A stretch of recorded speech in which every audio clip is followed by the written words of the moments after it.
लोक तुमचे दिवाणी होतील. फक्त या 9 गोष्टी फॉलो करा. नंबर 1, स्वतःला आधी फिट ठेवा. नंबर 2, कपडे नेहमी नीटनेटके आणि व्यवस्थित घालायला शिका. नंबर 3, प्रत्येक वेळी सगळ्यांसाठी उपस्थित राहू नका. नंबर 4, कोणी बोलवलं असेल तर लगेच जाऊ नका.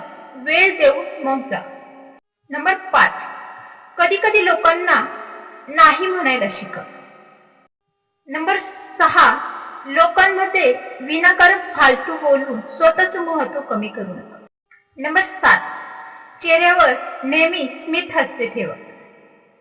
नंबर 8, नेहमी स्वतःला खास बनवा, सर्वसामान्य नाही. नंबर 9, सर्व काही ठीक आहे, संयम ठेवा, हे स्वतःला नेहमी सांगत चला.